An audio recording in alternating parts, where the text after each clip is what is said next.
Bom, gente, eu na abertura do programa falei que o Brasil precisa se assumir.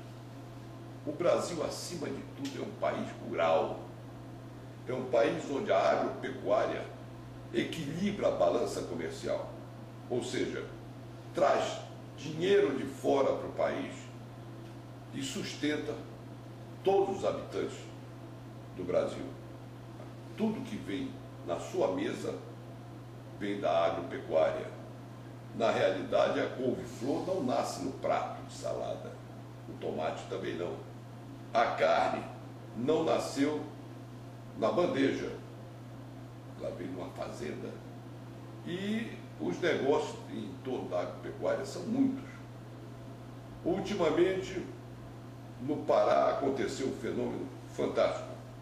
A abertura do mercado paraense para outros países para exportar o nosso boi vivo, o boi criado no Pará, fortalecendo em muito a pecuária paraense e a própria agricultura. Para falar disso e falar do futuro do Pará na agropecuária, que eu acredito ser um estado piloto para todo o Brasil, nós trouxemos o presidente da Associação Brasileira dos Exportadores de Gado, presidente nacional, Daniel Freire. Daniel, boa noite, seja bem-vindo. Boa noite, obrigado mais uma vez pela oportunidade de estar aqui e nesse programa.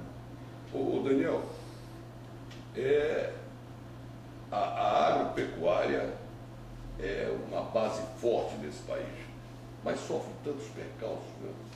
Isso é uma verdade, Gil. Isso que você mencionou é uma coisa que é interessante se abrir esse debate e mostrar e trazer o público a pensar um pouquinho que aquele bife que está na bandeja do supermercado, de onde ele veio, quem foi que produziu, quanto foi o custo que aquilo, vamos dizer, foi necessário para produzir aquele bife, aquele feijão, aquele arroz. Então isso, o brasileiro ainda não tem essa claridade quando enxerga os alimentos.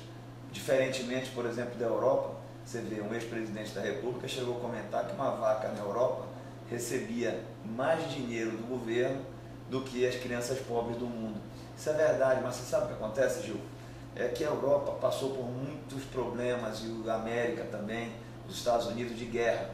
E durante a guerra, os países eles realizam e percebem a necessidade que é você ser autossuficiente de alimento. E o Brasil tem essa sorte, é um país autossuficiente de alimento e, pelo contrário, excede a produção e exporta, e é o que está segurando a economia do país e está segurando o crescimento do país. É o agronegócio brasileiro, que é de uma tecnificação invejável pelo mundo, inclusive é alvo até de represárias tarifárias ou sanitárias do mundo. Então o Brasil está de parabéns, é um país que só faz nos surpreender positivamente, o agronegócio do Brasil. E o estado do Pará não é diferente. O estado do Pará hoje é o estado que mais exporta gado vivo do Brasil e é o estado que mais cresceu a exportação de carne nos últimos anos também. Então, e agora está começando também com a produção de grãos.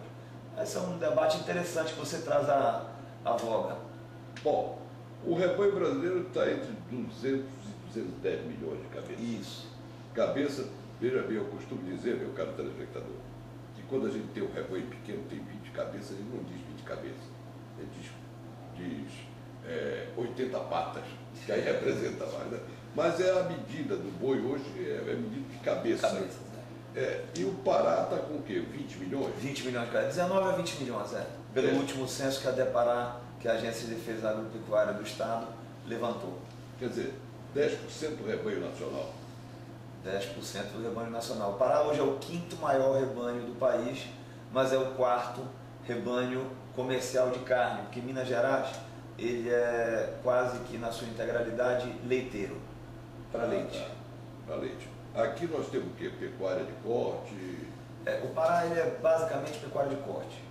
O leite aqui é muito incipiente, começou agora, mas é uma coisa interessante e o Pará começou a produzir. Você vê que já existem algumas bacias leiteiras ao longo do estado.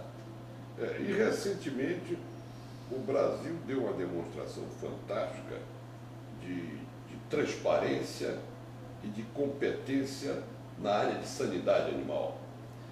Esse caso da vaca louca, que não ocorreu, na realidade, você vê, foi uma vaca de 13 anos de idade, que para comparar seria um ser humano de 85 anos de idade, 90 anos de idade, ou seja, era uma vaca senil que morreu, e aí eles tiraram as provas do que a vaca morreu, se encontrou um fator que era o fator, que é a proteína que pode gerar a doença da vaca louca. Parece uma variante, né? É uma variante, eles chamam de um resultado não clássico, porque ela não desenvolveu a doença, então a vaca não morreu da doença.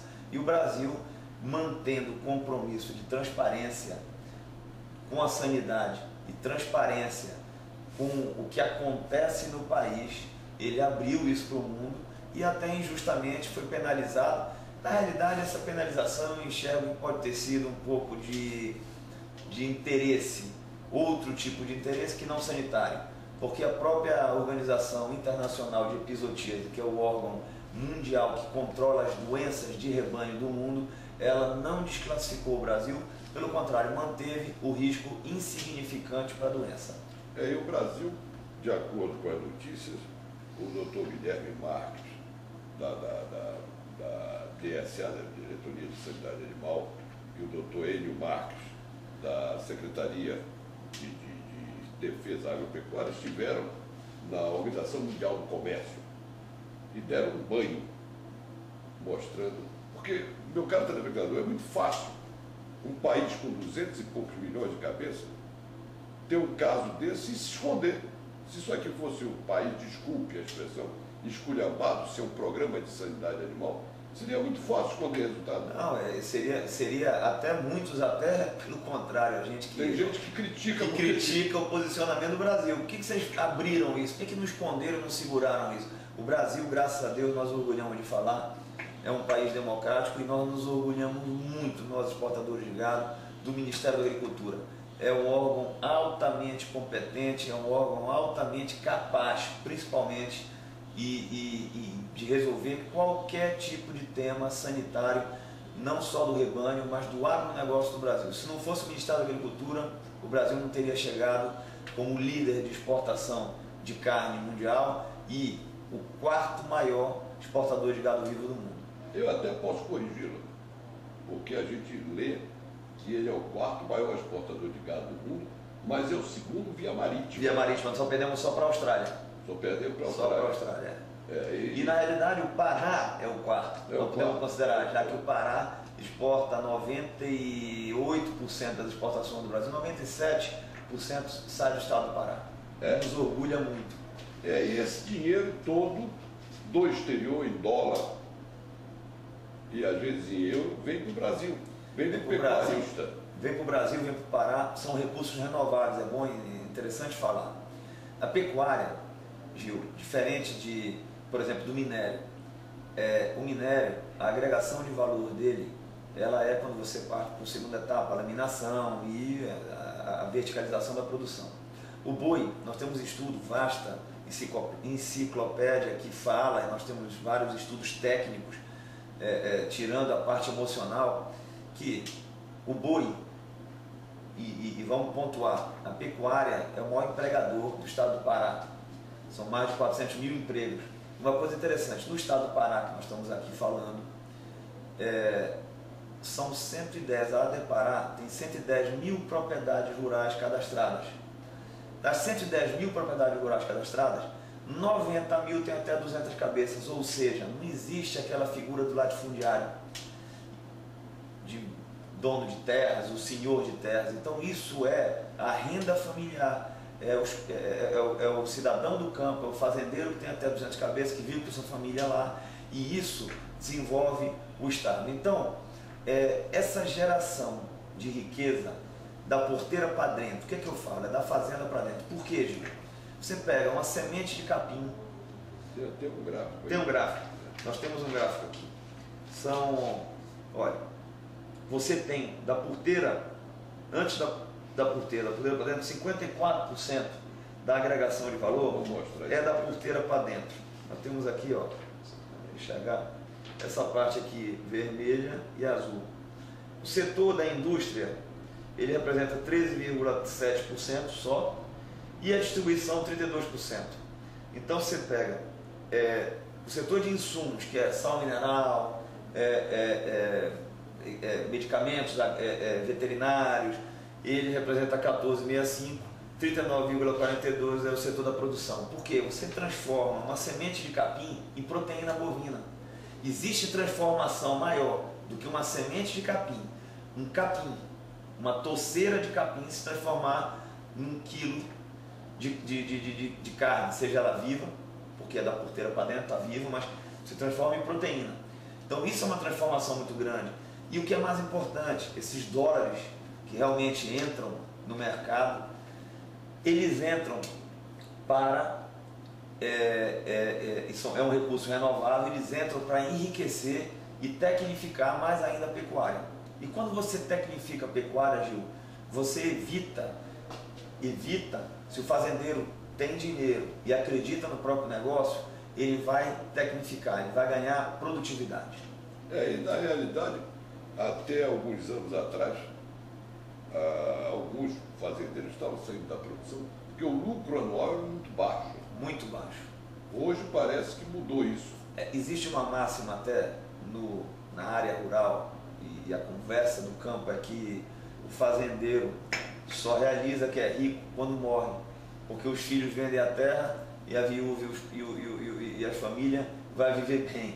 Então, porque a atividade como tal, ela realmente, se a pessoa não buscar produtividade e tecnificar para buscar, porque antigamente esse número que você fala e essa colocação de cabeça de boi, isso vem da época, isso é um costume errado nosso, porque isso é da época da inflação, que boi era reserva de valor. Até a década de 90, nós comíamos carne de baixa qualidade. Por quê? Porque o pecuarista mantinha aquele boi no pasto como reserva de valor. Tinha famílias que tinham dólares embaixo do colchão, porque era reserva de valor. Hoje, o que se busca é uma precocidade no boi. Então, você matar o boi o mais rápido possível, você chegar para mandar para o abatedouro ou para o navio para exportar, porque quanto mais rápido o fazendeiro girar, mais rápido ele gira o negócio dele, mais dinheiro ele faz. Então, hoje a gente tem que tratar em quilo de carne produzida dentro da fazenda, quilo de boi produzido dentro da fazenda. É isso que nós temos que buscar. Bom, nós vamos a um breve intervalo comercial e vamos voltar no próximo bloco revelando uma coisa, que você, além de ser exportador de boi, você também é diretor de frigorífico. Então nós vamos falar quais são as maiores empresas exportadoras de boi no Brasil, de que área são, tá certo? Então nós vamos ao breve intervalo comercial. Lembrando que este programa tem o patrocínio do Colégio Piranga, há mais de 36 anos transformando conhecimento e atitude. Sindicom, Sindicato da Habitação, Colares, o Bom Gosto Imóveis do Escritório, na Benjamin, esquina de Gentil Bittencourt, e Óticas Bessa, quem cuida bem dos seus olhos em Belém. Nós vamos ao breve intervalo comercial e voltamos no instante.